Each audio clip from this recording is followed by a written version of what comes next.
hold these? Yes, Hello. we get to hold these. Wow. Did they serve alcohol before you got here? I certainly hope so. Is this Hey, everybody. vodka? Is yours on? Yours should be on. I'm wondering if this is alcohol. It's not. You ready to do this? I don't know. You're running the show. You tell me. I can't even see anybody, but we're first of all, you know what? First of all, we don't need another introduction because we just did it. But I do want to tell you something. Backstage, we were talking. I've done a bunch of these. I've been in the crowd for a bunch of these, and I know at the end we only get usually like 10 minutes, and you're always behind that person who asks like a 6-minute question, and it's usually about nothing. Tonight we're gonna do 20 to 25 minutes of you asking questions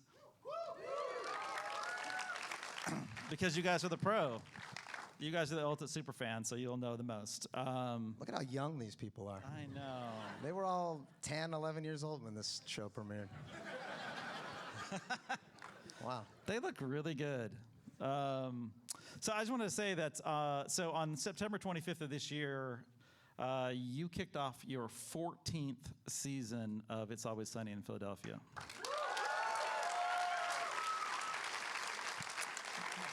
And in the process, you tied the Adventures of Ozzie and Harriet for the longest running live action comedy. That is astounding. Yeah.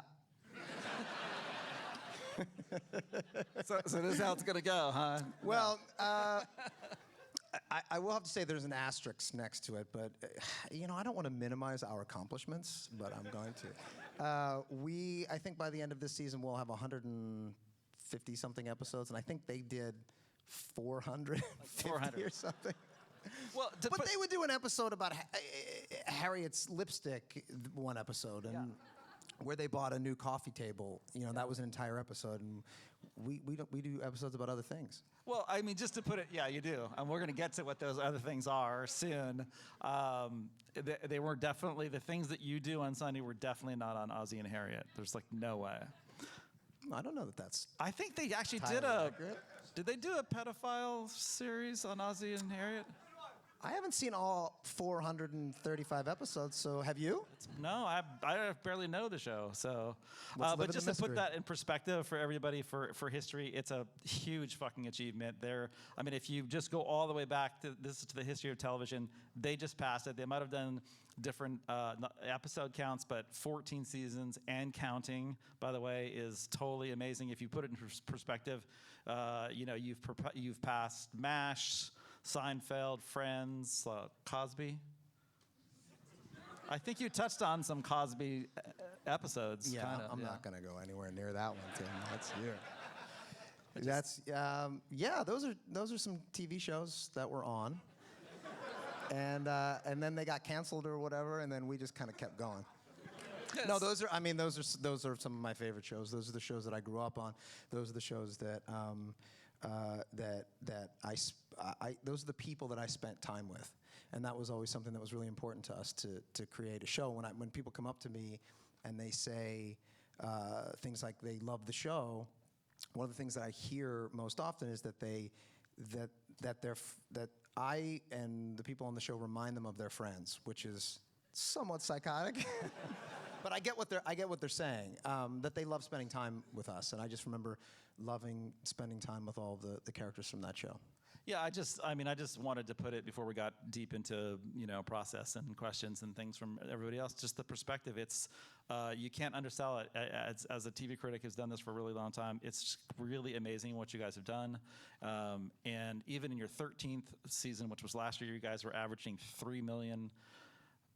Viewers per episode, which in today's thing is just astonishing. Like, it's just crazy how long you survived. And we've known each other for a pretty long time, and I remember when that first episode came across my desk to review, and I was like, what the fuck is this? It's so great. It was so wild. So take us back just to that part. I mean, we know the whole story about it was allegedly shot for $200, but kind of more about what you were doing then, and what were you hoping to achieve, because it was so different from anything that had come out at that point.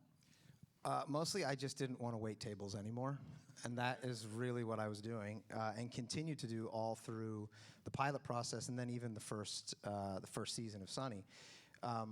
And I was just in desperation mode, and I was an actor, and I was auditioning for things, but they were generally things that I didn't like, didn't find funny, couldn't connect with, and as luck would have it, they didn't think I was funny, and I wasn't connecting with the material either, and so I was never cast in anything.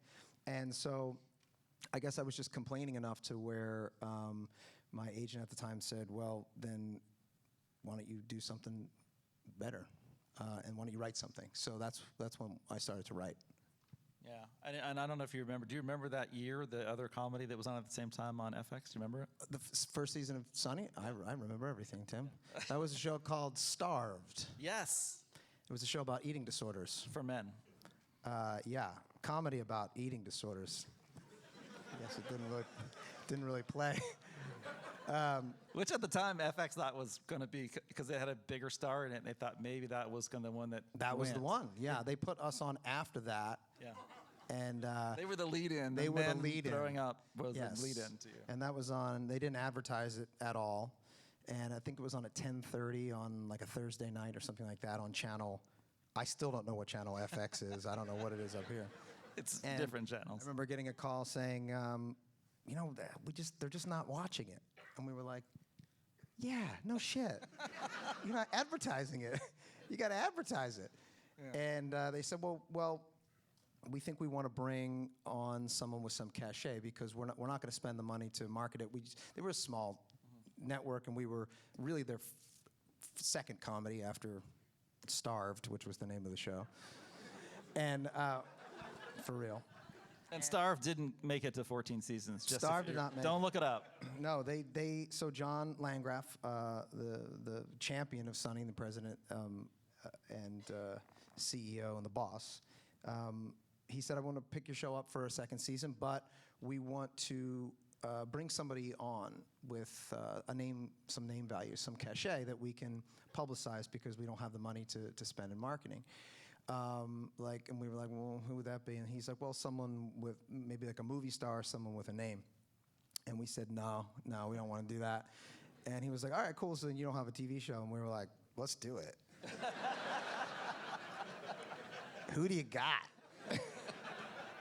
And the first person he said was, well, I'm really good friends with Danny DeVito.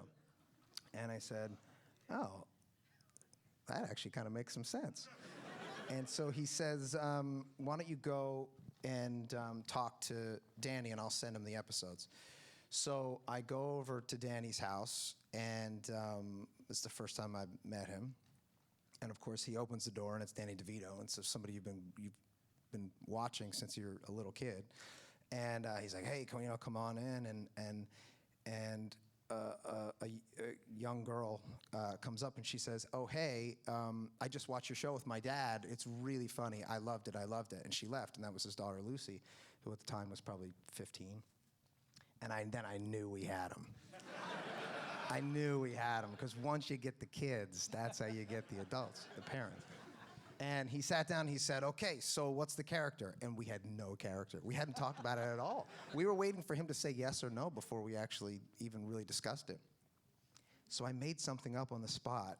And I said, well, you shouldn't just be a friend, because that doesn't make any sense. Why would these people be, at the time we were in our 20s, if you can believe it. Why would these 20-year-olds be friends with you? Doesn't make any sense. You should be one of our fathers. I'm like, oh, Dennis and Dee are twins. You should be Dennis and Dee's dad. And then almost immediately after I said it, I was like, how could a 5'0" corpulent? Oh, wow. Man, You just said that. He's one of my best friends. I could say whatever I want. Be their father. It doesn't make any sense. And he started laughing. He's like, I love it. I'm like, I love it too. And I got in the car and I drove away, and I remember getting a call. Yes, their cell phones were even around at the time. I know it's hard to believe. I got a call. I was still on his street. I got a call from John saying he was in. And so he's been with us ever since. And that's how it started. But the first season was 7 episodes, and in those 7 episodes, I might be missing one of the topics here, but this is part of what stood apart for the show. Not only was it insanely funny, I remember watching it and just going, "What is this?" And nobody acted like a sitcom actor, and they don't even to this day.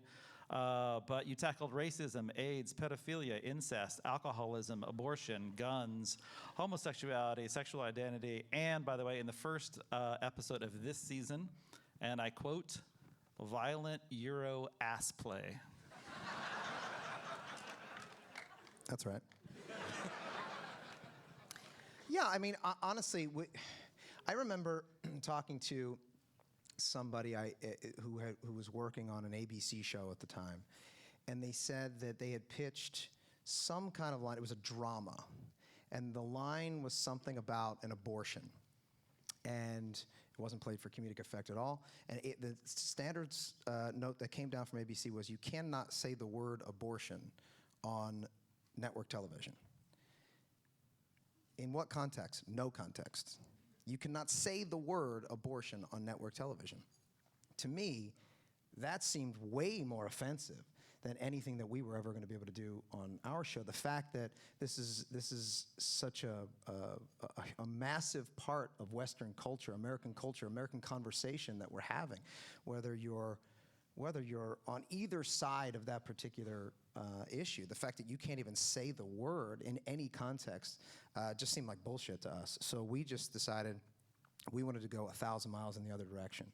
So how do you do that? So we just looked at Friends, which I love. I love Friends. I've probably seen every episode of Friends. I grew up watching Friends. And I said, I love that show. They already did that show, so I want to do the opposite of that show. So if their mantra was "I'll be there for you," I mean that was their theme song. I want to do a show where the characters will never be there for you. In fact, fuck you. Unless you have what I need, then we're friends. Till you don't, then fuck you. And then, of course, written into that, just intrinsically, is the fact that it's satire. Because, of course, we're not saying that these are real human beings doing or saying these horrific things. And then we were met with, very early on, the question that everybody always asks anybody who's in our position by a studio executive or studio network executive. They'll say, "Why are these people friends? We don't understand. In Friends, they're always there for each other, so why are these people friends?" And it was actually a really good question, because you have to think about those things as you're sitting down to write an episode. And I remember the day that we came up with it, because I was sitting with Glenn, and we were talking about writing the 4th episode or something like that. And we decided that the reason that they're friends is because no one else will be friends with them. And honestly, like, once we figured that out, then I felt like we had a show. Yeah, and it's true today. Mm-hmm. Yeah. But when we talk about these issues, people forget like how groundbreaking it was. I mean, even on FX, which was a cable channel, they weren't even really dropping the F-bomb until you guys came along. But I wanted to read something to you, because I think it's important to get at like the topics that I just mentioned that you talked about. Oh, also, by the way, season 14, there's also a joke about dead kids. So there's that. So the author, Chuck Klosterman, you're probably familiar with him. Sure. There was an essay talking about, and I actually believe this, I actually wrote something about this ages ago, where I think that when Seinfeld was on, what people missed in the middle of the country or wherever was that it was not just a show about nothing, or it's just for friends. They were really, really bad people. And of course, that's the whole ending of the show. And Seinfeld knew they were just vile people. But Klosterman, in his book that he did, said that you guys were really fantastic, a show he loves, and took it farther. And he says that you were crueler than anything that Jerry or George would ever have said to anyone, but there's another key difference that matters way more. Everyone involved with It's Always Sunny in Philadelphia is hyper-conscious of the cruelty, including the audience. We always know that they're supposed to understand, to be understood as sociopaths. The audience is supposed to know that they're sociopaths. Is that the key for you getting away with all the stuff you've been able to do? Absolutely. I mean, our estimation from the very beginning was that the audience was smarter than most networks give people credit for. That they were savvy enough to understand what we were doing, what we were saying, and why we were saying it. And it's funny, especially now, over the course of the last 2 or 3 years, 2 or 3 years, especially this last year, I get a lot of people saying, well, how do you still get away with the things that you do on Sunny? And I say it's the same reason that we've been getting away with it since season 1, is that I think the audience recognizes where our hearts are, where we're coming from, and what we're trying to actually say. We're always punching up, never punching down. Who the target is of any particular joke, setup, storyline is incredibly important.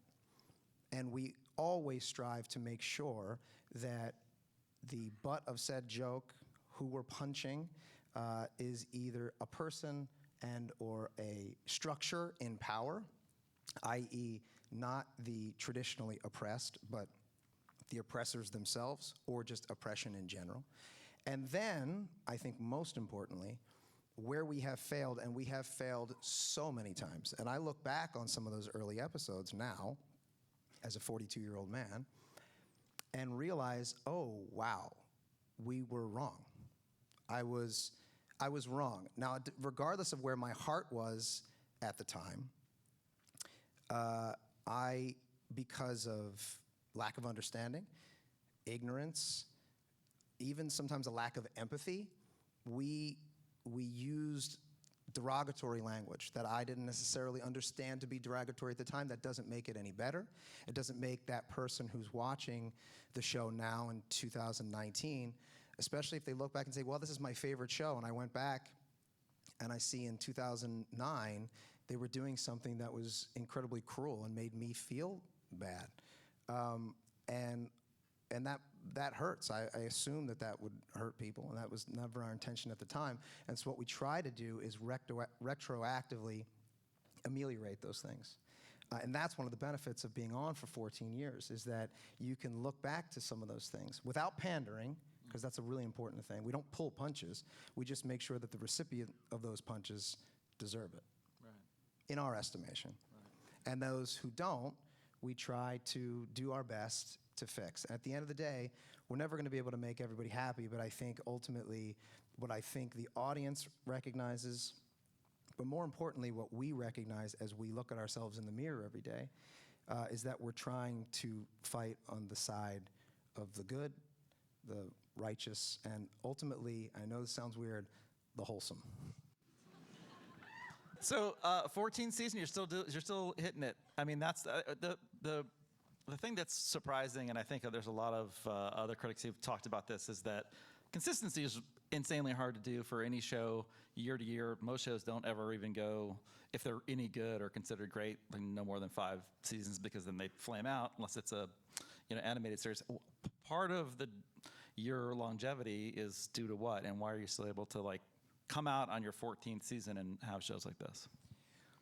Well, part of it is because, truthfully, part of it is because we only do 10 episodes a year. That really does make a big difference. I know, last year I know you had Mike Shore here, and whenever I have any questions or whatever I want to feel sorry for myself, I'll call Mike, because I realize to do 22 to 24 episodes of a show a season is absolutely incredible. Even The Good Place, where he does 13 to 15, and then he's got another show that he's working on. I mean, it really is draining. So when you get to do 10, it makes a massive difference. It also, we can do 10 in 6 months, so that gives us, 6.5 months, it gives us about 5.5 months off.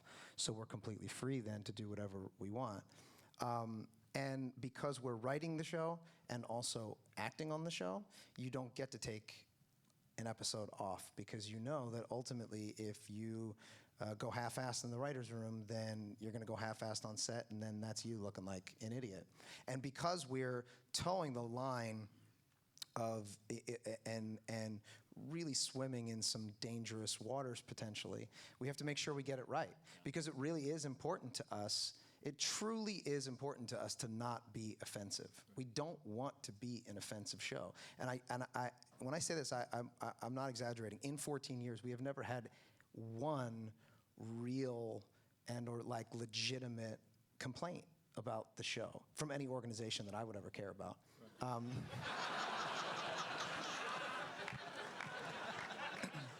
And I think, I mean, come on. Some people, they're supposed to hate it. That's kind of the point. But I think a lot of that has to do with the fact that we just won't settle for something that's lazy. And ultimately, racist humor, homophobic humor, misogynist humor is just lazy. It's just low-hanging fruit. So how do we mine humor from homophobic characters or misogynistic characters, and then use that humor, stuff it through the prism of this very bizarre television series, and create satire? So that just takes time and effort, and ultimately because we love it. Right. I got into this, like I hear a lot of people, they get onto a TV show. I mean, an old joke in Hollywood is, if you want to hear an actor complain, you give him a job. And that's absolutely true. I can't tell you how often I see people get the job that they wanted, and then they just complain their way until they get off of it again, and then they complain that they're not working and they want to work again. My thing is, when I was growing up, the idea of working on a television series that was Mars. I mean, in Philadelphia, I didn't know anybody in California. The West Coast didn't exist as far as I was concerned. Sorry, guys, I know most of you are from the West Coast. But it just didn't make any sense. And as I grew older, I realized, oh, wow, that would be a cool job. And then as I grew even older and I was struggling, I thought, man, if I ever had a job like that, I won't take it for granted.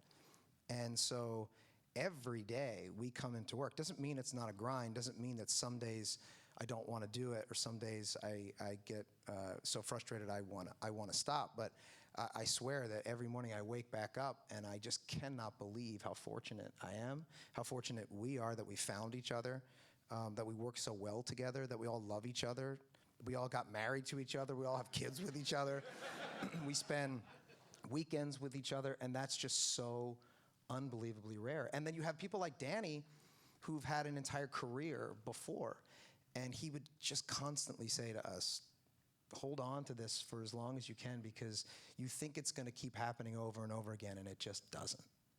Yeah, it's not only just insanely rare how long you've gone and how critically acclaimed you are, but a lot of people's future series never work out, no matter how funny they were. When did you think that you realized? I know we talked before in the early years where it was like not getting any Emmy recognition. It was very frustrating at the time. The critics were, your fans were super vocal. Critics were behind the series. I would just say that I know that for me in I think it was 2009, you guys took the Night Man Cometh live show, right? Fantastic.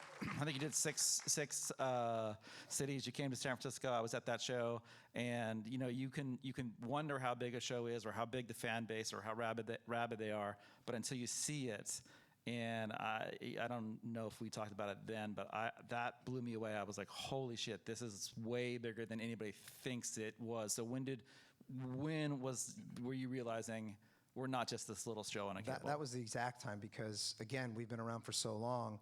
It was before the advent of social media, which is crazy. That's how long we're older than Facebook, and and smartphones and all of it. So we did the first 3 seasons, and nobody really watched it, and you can't really tell. It's just anecdotal evidence walking around, or you see the ratings, the Nielsen ratings, which is a really antiquated way of looking at things, and it's really gone, inaccurate. It's pretty much dead and gone now, and so you really have no idea. Other than every once in a while, someone will drive by in a car and be like, ah! You're a dick! I think he likes me, I think. And then we did this live performance. Actually, we were just talking about this at the Troubadour.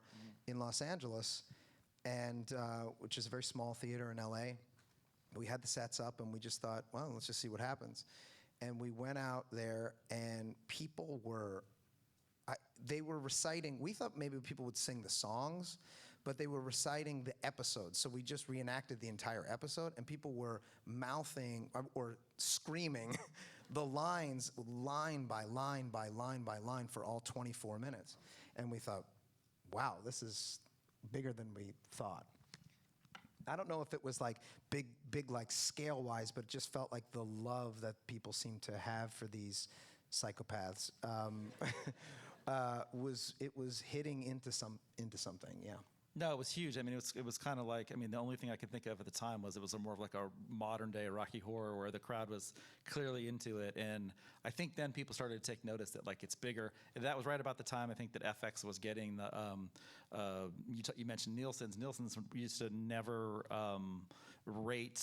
get ratings from college students. And you guys were enormous. You were like the #1 show among college students. And once that rating came in, things really took off. But what motivated you to keep going? Not only just the quality. I know we've talked, and now it's talked to death about the like never being recognized for an Emmy. Did that drive you personally as the creator to say, all right, fuck you guys, I'm just going to make this the longest running live action comedy ever to prove that you really missed it? No, I can say I probably do most things out of spite. And seriously, like that ship, and I feel like I talk to a lot of people in a lot of different fields, and it's a very similar thing. It's not anger. It's more like a little chip on your shoulder that's like, well, if they don't believe in me, I'm going to show them or whatever it is. It's probably a holdover from when I was 7 years old or something. I don't know. I'm not here to be picked apart, Tim. All right?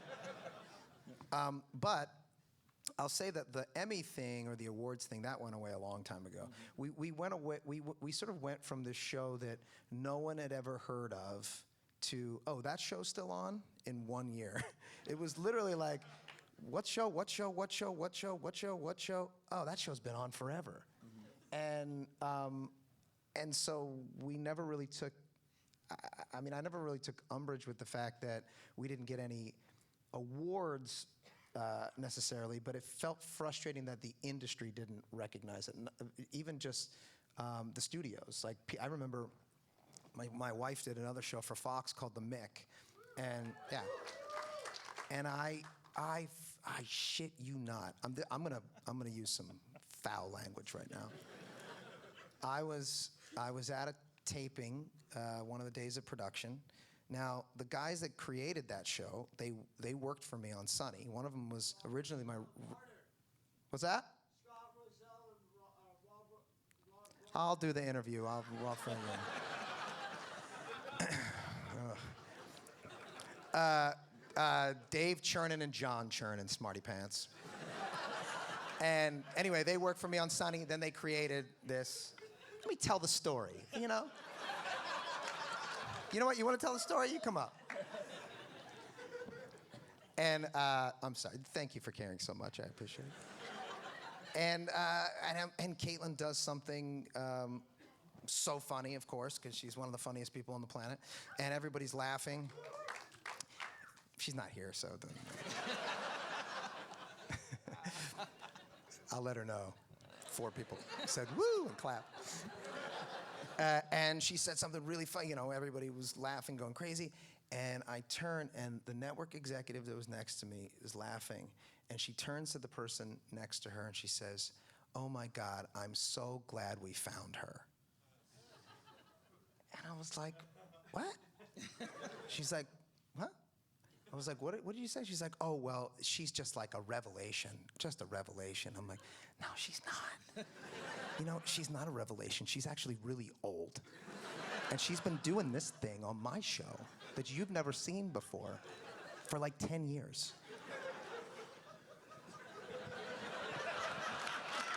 What do you think about that? And she was like, you're the husband, right? I'm like, yeah, I'm the husband. He's like, you're here to support your wife? Because I could fire her. I'm like, no, I appreciate the income. Thank you. I'll see myself out. So still basically fueled by anger and resentment. I like that. That's good. Just a little bit. But maybe one of the great last things you can do beyond, Beef in your 14th season, and like I said, and counting, is, just from the critical community, a lot of times even a really good show gets into its third or fourth season and it just doesn't get reviewed anymore. No one talks about it. It could be great unless it's like maybe the 99th percentile of greatness and no one really talks about it anymore. And yet, last season, you did something that really, in your 13th season, got everybody talking, which is astonishing. And I think we have a clip that you might want to set up. Yeah, well, so we try to the most important thing that we try to do on Sunny every year is we don't try to outdo ourselves. We just try to do something different. We feel like if the audience is going to keep tuning in to watch us, and we're going to keep showing up to make the show, then we truly do owe them, you, the community of people that are watching the show, we owe you our best shot.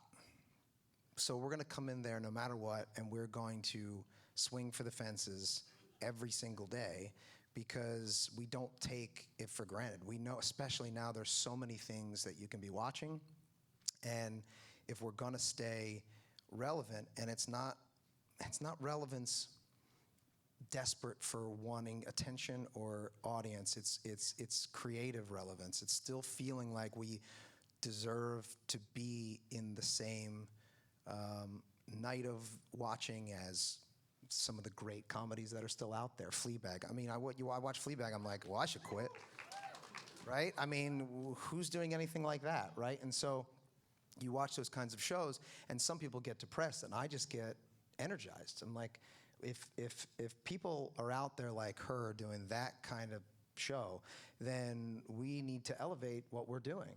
And so I find those kinds of shows inspiring, and so we want to try and do something that's just different.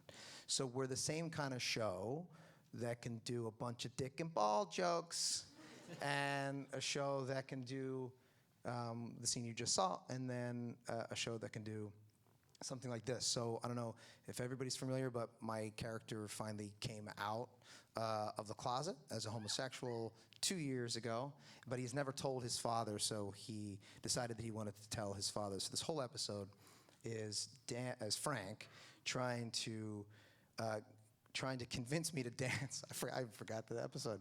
He's trying to convince me to dance on the gay pride parade float as their token gay. And I don't want to do that because I'm just obsessed with telling my father. And he keeps telling me, reassuring me, it's okay that you're gay. I don't get it. It's not for me. You do your own thing. I don't get it. I don't get it. I don't get it. The whole episode, he's saying I'm from a different generation. I don't get it. And so we did this scene at the end of last season with me coming out and telling my father and then my erstwhile father, Frank. I haven't seen that since last year, but I just love the idea of ending this fucking weird show in a 5-minute long contemporary dance in which a character expresses himself through the art of dance.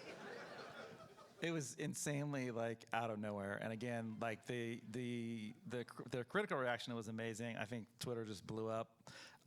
Shows, again, even shows in their 4th or 5th season don't get that notice. In your 13th season, I just remember everything just did you see the scene? Did you watch that episode? I mean, I know you wanted to do something different, but that was a huge, huge leap. Did you ever have any moment in that where you thought, I don't know if this is going to work? Yes. Yeah, I mean, I have no idea how to dance. I still don't know how to dance. I learned how to do that. I think you did pretty good. Thank you. Thank you. Right? I mean, I learned how to do that dance with a professional ballerina, and we trained for 4 months to do it. But part of the thing that I've learned over the last 14 years, truly, and I think I learned this really season 1. I remember we put so much of our heart and soul into this thing, and it took months and months to write, and months to shoot, and months to edit. And then it's like, here we go, it's on at 10:30 at night on Thursday after this show about an eating disorder. And we had this big party, and we watched it, and 20 minutes later, it was over. And then everyone else turned to the bar and started ordering drinks again, and Charlie and Glenn and I were like, that's it. No, that can't be it. That can't be it. And everyone's like, what are you talking about? No, give me a Mai Tai. And we're like, no, we just put everything into it, and now it's over. And we realized that night that the process to which you get there is the only thing.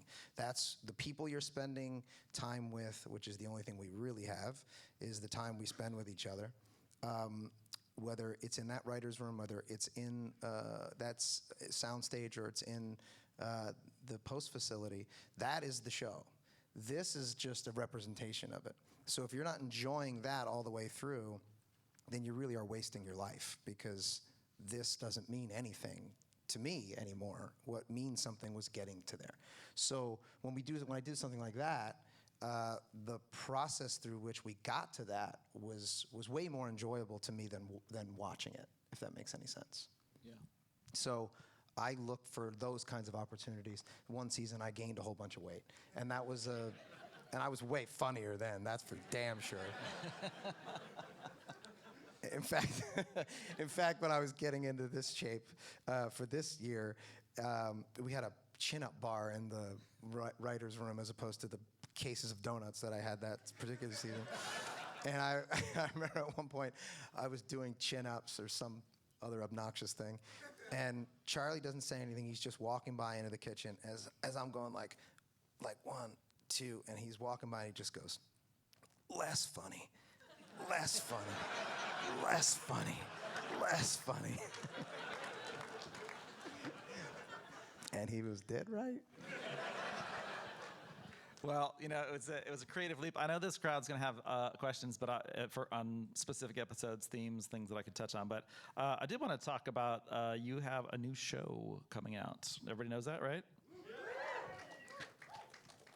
You know what? I'm going to say you don't know that. That reaction right there says a lot about Apple Plus. Let me just handle this part so you don't get in trouble. But Rob has a show coming out on Apple Plus. It's called Mythic Quest. Now, is it officially going to be Mythic Quest Raven's Banquet, or just Mythic Quest? Well, the show is called Mythic Quest. The first season will be called Raven's Banquet. Okay. And you are, so people probably know of a company called Apple. They're throwing money around, and they have a new streaming service starting Just give it to anybody. It starts in November. It's really, spoiler alert, he and I have talked about this process a lot because it's really weird for everybody. We just don't know. No show of theirs has been seen yet. You have your super fans here, and there was maybe like 10% people who had actually heard of that. I'm looking forward to it. There has been, I think, a 2-minute trailer. You play a software creative director named, I want to say Ian, but it's Ian Grimm. And yes, that's right. Right? It's Ian spelled Grimm. Ian, but it's pronounced Ian. Right, just because it's going to be pretentious. And he also has this horrifically bad beard. It just makes you hate him. But that wasn't part of the... Yeah, no. I had a beard. Critical takeaway, I guess. But anyway, so... Is that going to be in the review? No. You went to you have Ubisoft as part of it because they're a game producer. You went to them to make this thing. So do a better job than me or Apple Plus and explain what this show's about. Well, actually, they came to me. Ubisoft is a big video game, and I don't really know that much, did not know at the time that much about video games. I mean, I had gamed when I was a kid, and my children play video games, but I just play the classics. And Ubisoft came to us and said, hey, we're really big fans of Sunny, and we were interested in doing a show in the gaming world. Would you be interested? And I said, no. I just didn't have that much interest. And they said, well, you just come to Montreal and check out our gaming studio and meet some of the people that make these games. And so I went up there, and it went into this big, beautiful building in Montreal. And I said, which floor is it? They're like, it's the whole building. Wow. I'm like, how much money do you guys make a year? And they sent me a stat, which I was unaware of, but I don't know if you guys are aware of this. But Grand Theft Auto, which is not made by Ubisoft, but this is just to put it in perspective. The Grand Theft Auto series has made more money than any other entertainment franchise ever, including Star Wars. Yeah. Did you guys know that? all the merch, everything. Yeah. Grand Theft Auto. I thought, well, okay, well that's massive, right? So, I'm like, that's just a massive industry, and it's obviously it's global. So we walk in there, and they said, we want to introduce you to somebody who is a creative director. And I'm like, well, what's a creative director? A creative director is the visionary behind the game. I'm like, oh, okay, this will be interesting. And I'm like, and who is this visionary? And it was this gentleman, rather portly gentleman, with a big beard and a cowboy hat, and he said, hello. I said, hi. And I said, so what exactly do you do? And he said, I build worlds. And he was dead fucking serious. And I was like, I'm sorry, you say you do what? He said, I build worlds. And I called Charlie, and I was like, we're doing a show about these guys. And so we teamed up with one of our other executive producers, Megan Gans, and we wrote this script, and we shopped it around. We had a bunch of different offers, and Apple decided to make it. That's great. Yeah, so we won't be out until whenever they tell us. But the thing is, it's Apple, so you got to keep trusting that they know what they're doing. It's probably going to be out in the new year, January, February, something like that. Okay. All right. And we'll probably get a trailer soon? I don't know. They don't tell me anything. Yes, I think that's the idea. I have seen all the episodes are finished and delivered. Hopefully, we're going to get them to you soon, so you can eviscerate them or do whatever it is that you do. And it's not what I do. And well, not kind Sunny. of. Actually, it is. Kind Some of. shows. Yeah. Yes, and so hopefully we'll be out sometime in February, and maybe we'll do another one of these on behalf of Mythic Quest. Absolutely. So yeah, tell me a little bit about some Mythic Quest. Yeah, Mythic Quest. Let's hear. Yeah. You don't have to cheer for something you haven't seen yet. Maybe you don't like it. Yeah, they do. But I appreciate it. It was Montreal based, so it's partly Canadian. Right? Sort of. I don't know. I'm just trying to play to the home crowd. Okay, but here's the thing. You just said that most of the year you're doing Sunny, and that you're still doing it. And then you decide that you also, by the way, married with 2 kids, what, 9 and 7? 9 and 7, yeah. 2 boys. And pretty busy life. And you say, well, let's just make that harder. So you cheer for the other TV show. But I've created life twice. And I've been in the same marriage for 11 years. And I have created life. I'm a builder of life and worlds. And you cheer for the other stupid TV show. We know where your priorities are. All right. Sorry, go ahead, Tim. So, how did that go over with Caitlin, where you were just like, honey, I'm just going to be like spending the rest of my free time making this, or? She did it first. Yeah. She did the Mick. Yeah. And so, I've spent the last 5 or 6 years. Actually, I was supposed to direct a movie, and I was going to move to Vancouver for 6 months. Yes, and then the movie fell apart, as movies will do. And so I was out of a job, and so I had all this time off. She went and did the Mick, which was great because it gave me really 4.5 months to spend with the kids. Spend time at home, and then developing the other show, so that when the Mick was over, we did another season of Sunny, and then we rolled right into the other show, and it really wasn't that hard. I mean, look, my deal is that I love my wife, and I love my kids, and I love my home, and I love my life. So I want to go home to them. I want to do great work. Clearly, I'll put in the work to do something that I believe in, that has creative integrity. But our writers' rooms are from 10 to 4 every day. Right. That's it. Wow. Including a lunch in there, because I want to take my kids to school. And I want to tuck them in at night, and I want to have dinner with my wife. It's like that simple. And I talk to a lot of showrunners who do things differently. And I talk to a lot of people on staff who say sometimes that's an extension of how they feel about their lives, and maybe they don't want to go home. sometimes it's just, especially in the beginning, it's really difficult to get things off the ground. So of course you're going to spend a little bit more time. But to me, at a certain point, it just becomes diminishing returns. So the same thing with Mythic Quest. It's a little bit longer. Obviously, it's a first-year show. But we really stuck to the 10 to 4, 10 to 5 writer's room. And then once you're in production, it's a little bit more difficult, but that's only 2 months out of the year. And then post, same thing, 10 to 4, 10 to 5. What was it like in the bigger picture of it? Was it easy? Was it great for you to be able to like exercise a different muscle? I mean, obviously it's going to be a comedy, but like it's not Sunny, which you've done like most of your It's very adult life. different than Sunny. Yeah. I mean, the people of Mythic Quest are real human beings. And what we've done with Sunny at this point is that we are essentially live action cartoon characters, Yeah. which is, again, I think a lot of why we're able to get away with what we're getting away with is because we're recognizing, as the audience is savvy enough to understand, that these are not real human beings, right? These are just extensions of id. Yeah. So how was it different? How was it different when you were able to do this? Did it feel like starting over again, or not? No, I mean, look, every new project is going to bring on its own challenges. I brought so many of our team over, but then also make sure, one of the things we do on Sunny that I definitely did on this show is you bring in people who are way smarter than you, right? So I always bring in young people. So as I get older, I make sure that the writer's room of Sunny, I mean, there's some people in our writer's room who weren't allowed to watch Sunny when it was first on. They were in grade school. Wow. Crazy.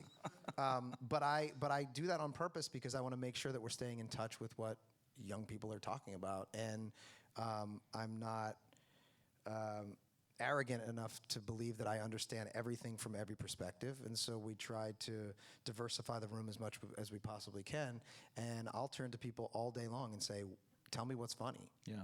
Tell me what's funny. I have to believe it. I have to feel it in my gut.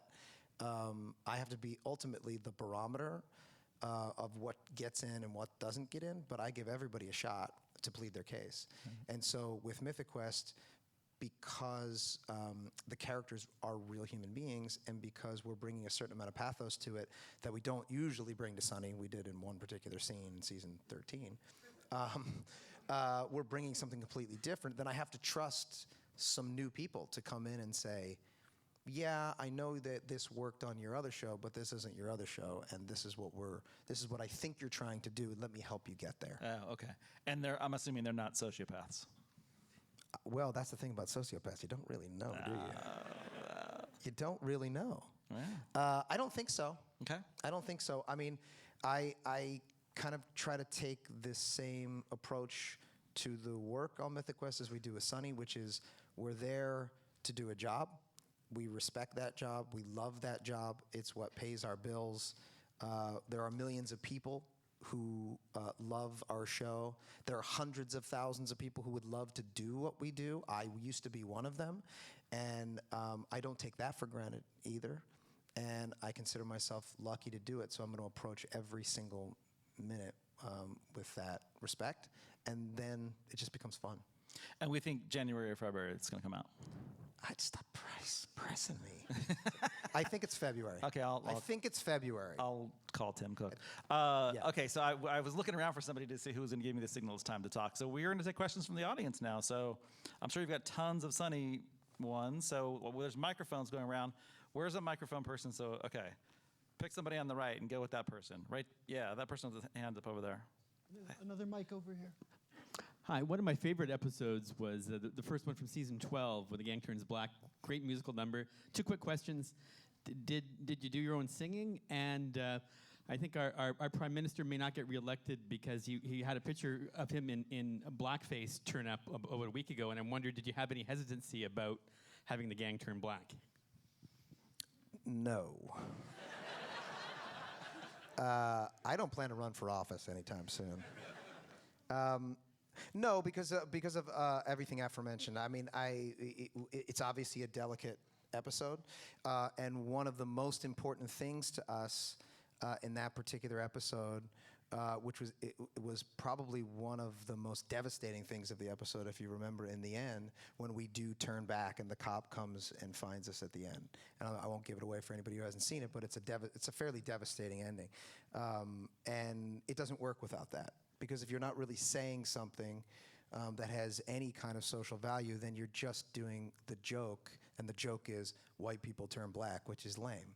And if you're not really hanging that on some type of foundation that is just intrinsically mired in cultural appropriation and all the things that we're dealing with on Sunny, then it's just one big dick joke, and that's not what we want to do.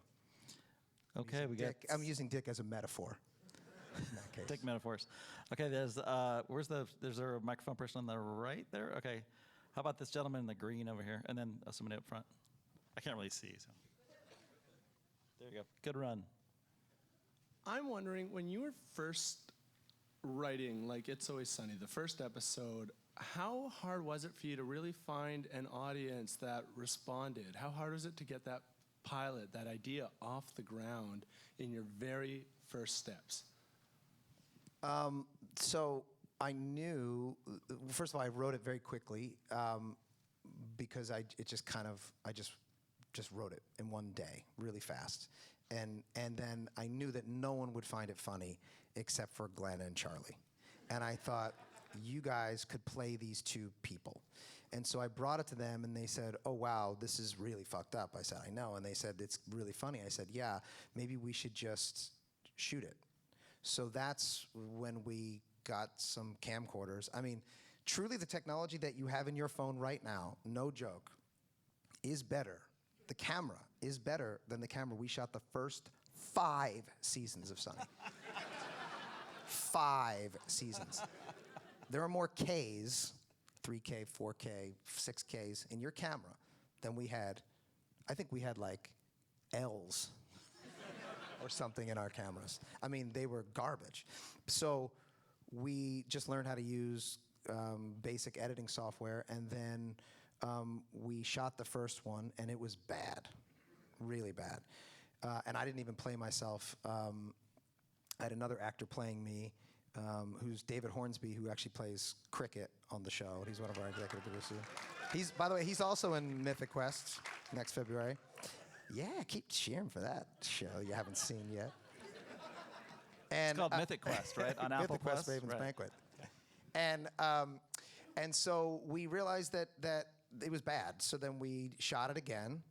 And then we were going to shoot it for the 3rd time, and David was like, I don't want to do this anymore with you guys.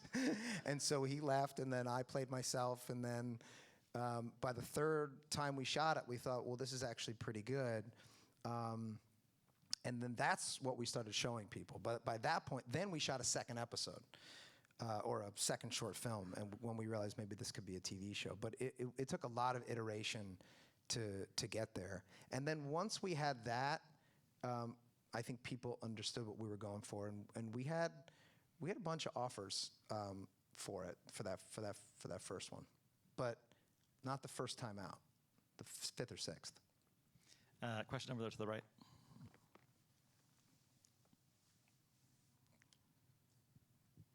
Hi.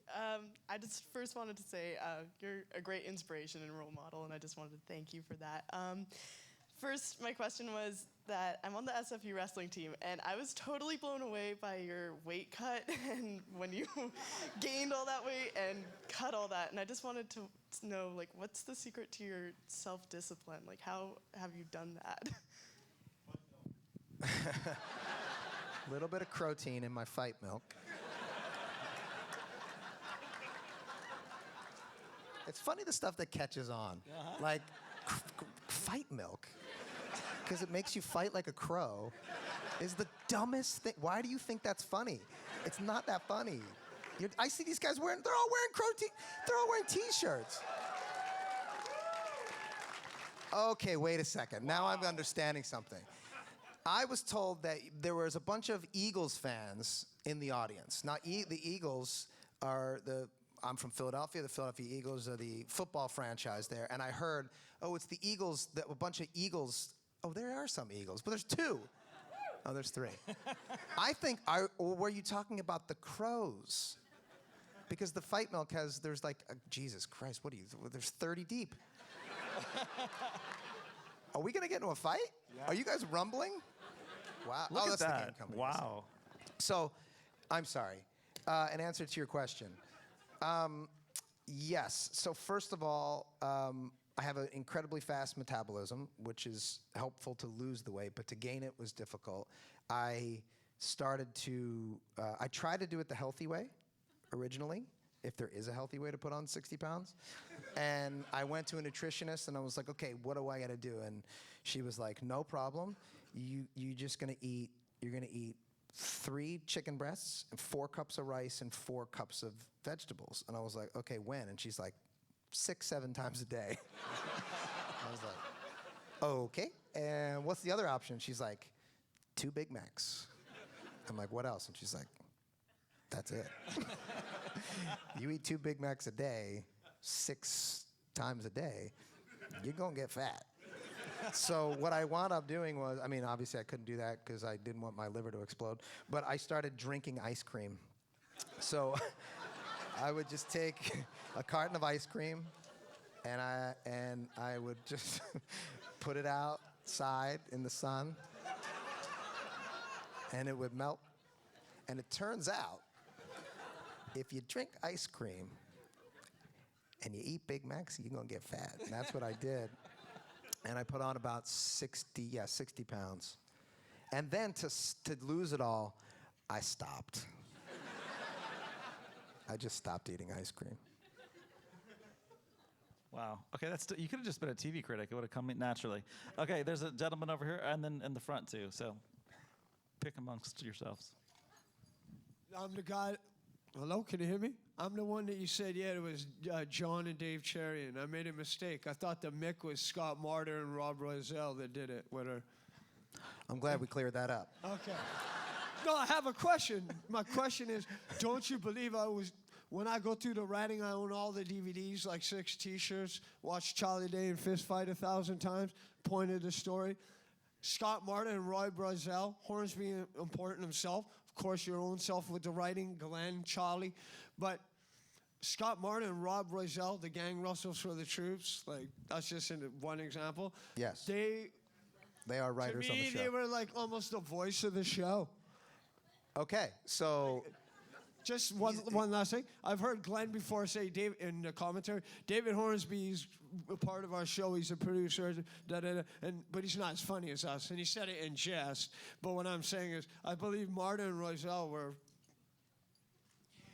I think that this guy is a CAA agent, and he represents Scott Martyr and Rob Rosell.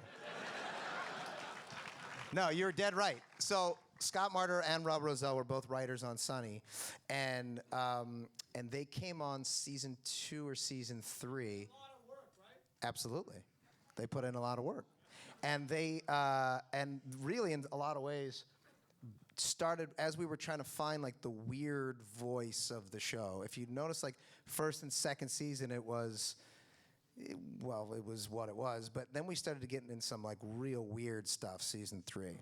And to your point, sir, Rob Rosell and Scott Martyr were a big part of that, yes. This gentleman right here.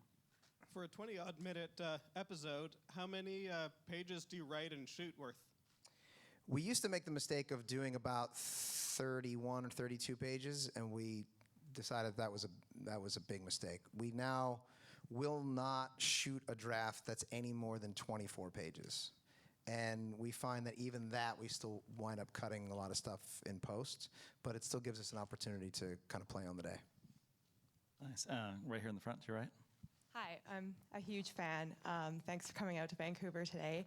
I just wanted to ask, was it so when you first started writing, had you been writing for a while, or was it something you just started doing because you realized you had an opportunity to be successful in doing it, or was it a difficult transition from an actor to a writer? Sorry, I'm like really nervous. Are you nervous because 400 people are staring at you and waiting Yeah, for you to answer that's credit? definitely not helping. I'm more nervous because you're staring at me. Oh. Okay, I'll look over here. Okay, I need you to repeat the entire question. Yeah, it was rambly. I'm just kidding. Yes, I had a little bit of it. So the first thing I ever wrote was, I've never been funny.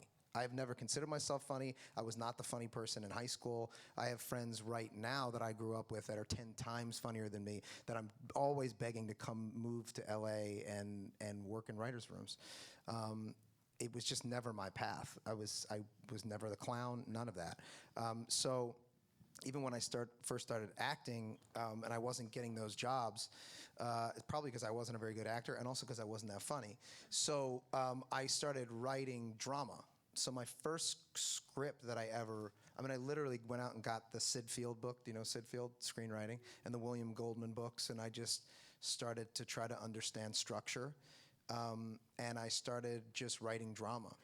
And then what I realized was 120-page movie scripts are a lot harder to write than a 35-page script.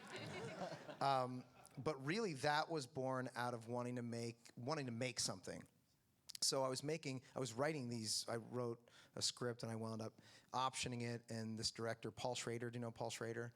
Paul Schrader, woo! Yeah, he's good. So Paul is, he was an incredible writer and director, and he optioned one of the screenplays that I wrote, and I was like, whoa, maybe I'm gonna go down that path, and I worked with Paul in Times Square. For those of you who don't know, he wrote Taxi Driver. And This is crazy that he took your first script. yeah, That's amazing. it's like but to get into Paul's head, you just have to see Taxi Driver, and you kind of know Paul. And he'll be the first to tell you. So I was working out of his office, and I remember walking in the first day, and his assistant goes, "He's fucking crazy." And I was like, "Oh, excuse me?" She's like, "Paul, he's fucking crazy." I'm like, "I'm here for an appointment to sit with Paul." "Oh, yeah, you're the new right. Oh, yeah, you're the new one. Go ahead, just go in there. He's fucking crazy." I'm like, God, what is going on? And I've read all those books where Paul's crazy. So I go in there, and he, by the way, couldn't have been perfectly, he was perfectly professional and nice. But we spent a year developing, redeveloping, and putting me through the ringer. And eventually the movie didn't get made. He went on to go do something else. And for as interesting as that was, I wanted to do something where I could control it a little bit more. So that's when I started writing short form stuff. And then for whatever reason, the comedy thing just clicked. And then because I had watched so much television growing up, and all of those years of I don't know what your relationship is with TV, but for me, it went well beyond just something to do to pass the time. It was, I truly felt a connection to the people that I was watching. Whether it was reciprocal or not was irrelevant. They made me feel less alone. So I would go home. I had an interesting childhood, and oftentimes I was alone. So I didn't want to be alone, and I would turn on the TV, and I would spend time with Tootie from The Facts of Life, or Mr. Drummond, or as I grew older, Jerry Seinfeld, or Elaine, or Ted, or Norm, or Cliff Clavin. And that was important to me, and it made me feel good. And what I didn't realize what was happening was, as I was spending time with all of these people, was that I was starting to understand how the shows were being put together, even if it was subconscious or subliminal. And then years later, as I was going in to tap into, well, how do you make a TV show, I realized I don't need to go to school to learn how to do it. I don't need to read some book. I've just watched 10,000 hours of television.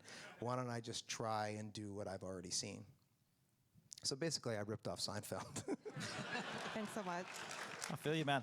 There's a Eagles fan here. As long as he promises not to. Are you in an Eagles shirt? No. Okay. This gentleman right here has been waiting patiently. Or if you can get the mic to him. Okay. That's okay. You don't have to ask an Eagles question. Oh, all right. Hey, so just kind of springboarding a little bit off of what was said there.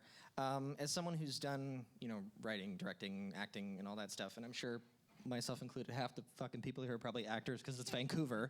Are you finding, as time goes on and everything kind of just gets put towards more streaming services, more of a digital platform, are you finding a inherent, stark contrast between doing stuff for cable versus doing stuff for streaming, or is it all pretty the same? I'll tell you what, there could not be a better time for you all to get into this business. It is the Wild West, and there is a lot of money and a lot of outlets.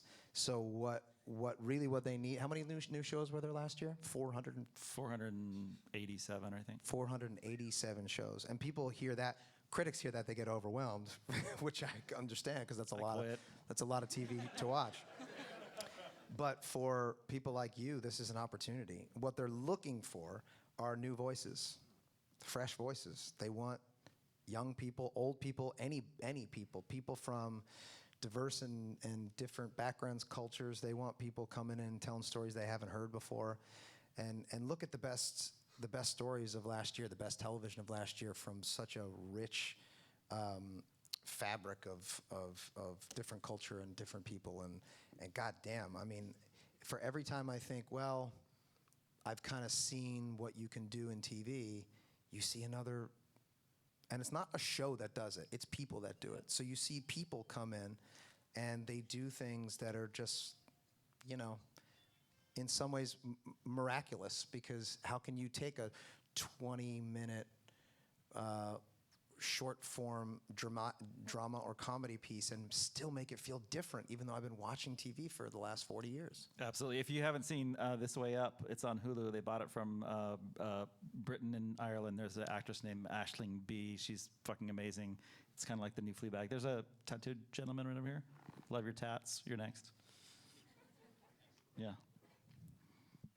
Sorry. We'll look over there. Next. Hey, in the back. Sort of piggybacking off what that guy said, as I'm a aspiring comedy writer and director, and my question for you is, I was wondering if you think Thursday's win over Green Bay represents like a turning point for the Eagles season, and how confident are you in them going forward? I'm glad you asked, because I felt it. Did you feel it? Yeah. Did you feel the seismic shift? It felt like Detroit was like, what? I feel like they were just revving up the engines, right? And Carson seemed like he was a little hesitant. And I feel like now he's trying to stepping in the stay throat. He's got not hurt. Alshon back. He's got Alshon Jeffrey back, and that's Yeah, huge. everybody's so old, you know? As soon as D-Jax gets back into the lineup, I think we're in business. Yeah, me too. Okay, God bless you, sir. Wow. All right. Somebody way in the back there, yeah. You pick your choice back there. Sorry, people in the back. Yes, hi there. I did not see season 13, so I did not know about the Mac gay. So spoiler, thanks. Hey man, it was a year ago. Yeah, I know. Max Gay. So years ago in Canada, we had a show called Trailer Park Boys, and there was an absolutely epic episode where two characters have a big story about a barbecue, and in the end, they announce to the park that they're gay. And that episode was just dynamite. It was so heartwarming, well done. My question to you is, your whole sequence a bunch of years ago with the whole Mac and the tranny, did you get the proper recognition for how epic that was? Ending with D and the baby, I mean, that was incredible. And what the hell is bird law? There's so much to unpack with that question. So much to unpack. Where to begin? Well, that episode with Dee giving birth, that was really us just trying to hide the fact that I created life inside of my wife. I am a creator of life, of worlds. I created a world for two little boys. And we had to figure out a way in which we can have Dee be pregnant over the course of a season and then quickly get rid of the kid, because the kid would ruin the show. So we thought having her be a surrogate would be and actually that was an opportunity.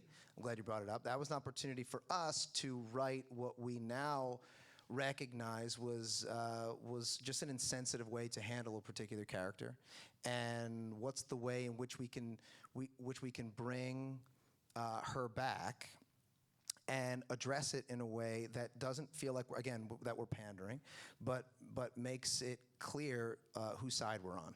And I think we did a pretty good job in that episode. But even then, I still look back at that and I go, we could have done it better. And I think we tried again a couple of years after that. And in terms of bird law, I don't know exactly what that is. And I don't think anybody does. And I think that's maybe why it's funny. That's probably why it's funny. Speaking of funny Canadian shows, fucking Letterkenny. Yeah, love that.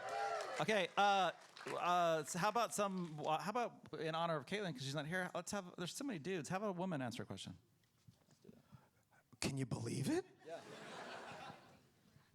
Hey, I'm an animator. There's a lot of animators here in Vancouver. I want to hear that now that you have worked for Ubisoft, would you be interested in incorporating more VFX and maybe even like augmented reality, virtual reality into Sunny, and like what would that look like? or like future shows, you know? Oh. Wow. Are you offering your services? Yeah, I mean the new show has a tremendous amount of visual effects because we've built a world. Fuck, I really am a builder of worlds. Whoa. All right. Yeah. So we've built an entire video game platform. And in fact, I just went to Ubisoft, and they put me into their VR, into the world of the game in full VR with the Vive and everything, and it was pretty wild.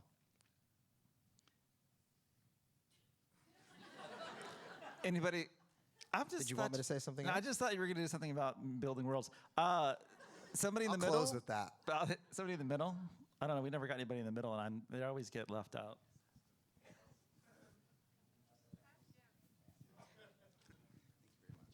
Hi. You mentioned Fleabag. What are some other modern comedies that you enjoy watching and influence your work? Big Mouth. Nice. Animation. Or comedians as well. Man, I was just, you guys know Chelsea Peretti? Woo! So funny. So funny. She hasn't had a new stand-up in a while, a new special in a while. Maybe it'll be on Apple Plus. Mm-hmm. I really like Bill Burr. His special, and Chappelle's, man. Ooh, those are polarizing. It was good. That's great. That's great for conversation, too, in the writer's room, especially since I basically had or asked all of the writers to for Mythic Quest to watch those specials because it's worth a conversation. Because I feel like I talk to so many people of a certain age or a certain demographic who are like, yeah, this is great. What's everybody so upset about? And then I talk to other people whose opinions I really respect, whose comedic prowess I really respect, who have a lot of problems with it and have a lot of issues with it. And I feel like, great, that's what we should be talking about in the writer's room. It's exactly what we should be discussing. So, yeah, those are just because they just had the last two specials. I'm trying to think of what other. The thing about it is, everybody I know that works in comedy doesn't like to watch a lot of comedy. And everybody I know that works in drama doesn't like to watch a lot of drama. It's true. And I don't know what that is. I think it's just because you're doing it all day long. I don't even watch television. Yeah. There you go. We have time for one question. There's somebody, I think, all the way in the back on the right. That'd be awesome. Like the last person in the far. Yeah. See? He has his hand up. Hi. What would your advice be to somebody who wants to pursue writing? Well, first of all, you don't have to pursue writing. You just write. Fucking write.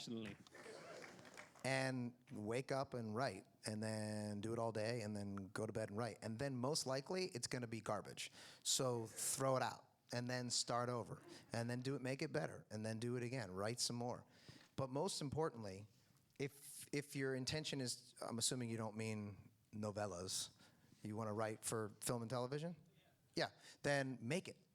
Because writing, so many things it can be just lost, right? So you're writing all this this incredible subtext, right? Well, I can guarantee you that anybody who's reading it outside of your closest confidants, and even they're barely getting through it, bud, trust me, they're just turning through it, looking for the joke or looking for the turn or looking for the twist. And so you're missing so much. But if you can work with an actor and get he or she to fully commit and emote to what it is that emote what you're trying to convey through the written word, then you've actually got something. And that doesn't mean you have to go make a feature film. But even if you're just taking out your phone and shooting a scene, shoot a scene, workshop it. Because that's the one thing that we notice too, is that, man, sometimes I'll write something that I think is just, this can't lose. It's gonna kill. It's gonna be amazing. I can't. This is 14 years into a show and knowing these people, and then they get it. They read it. We read it out loud, and I'm like, well, that was shit. It just didn't work. And so you have to be able to then adapt from there. So I think the number one thing that I have been telling people for years and years and years, and now you have it in your pocket, is just make it. Just go make it. And then when someone tells you, and they inevitably will, that you're not going to be able to do anything with it, that it doesn't work, that it's not funny, that you're going to fail, just ignore them. Keep going forward and keep making yo shit. Wow. That was great. That was like seriously some of the best advice. Not just writing, but so everybody who's a writer and has an iPhone, hook up with all the people in here who were actors and actresses, and you've kind of got it made. So, but that is true. Is that like, especially in LA, a place like Vancouver, I know a lot of writers like, yeah, but I don't know any actors. Yes, you do. There are actors everywhere, especially in the city. Track them down. I mean, not in a creepy way. Yeah. Let's do this professionally. Yeah, that's great, and that keeps everybody busy. A couple things before we go. I want to remind everybody that because Apple Plus is not doing it, I'm going to do it for them. Mythic Quest, Raven's Banquet, Season 1, coming out probably at the beginning of first quarter of 2020, January or February. I'll tell you what. Just look at the Hollywood Reporter. I'll tell you when it's coming out. Secondly, can we give it up for Rob McElhenney? 14 seasons.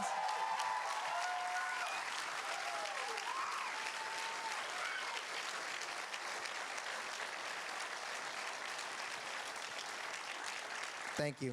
And I just want to, I feel this feels like an industry crowd. You guys are at a film festival, and I just want to, if I haven't said it enough, reiterate that, first of all, thank you for caring enough about my show to come here and giving me a job and allowing me to do what I love. I don't take it for granted. I truly, truly love it. But that I was definitely sitting like right there and right there and right there and right there, and I came to a million of these things, and I heard a million people talking, and now I'm sitting up here and I'm talking to you, and one day you will be sitting up here and talking to the next generation of people. So I would encourage you to just keep making yo shit. Excellent. Thank you, everybody. Drive safely. That was totally the spirit of VIFF. Thank you.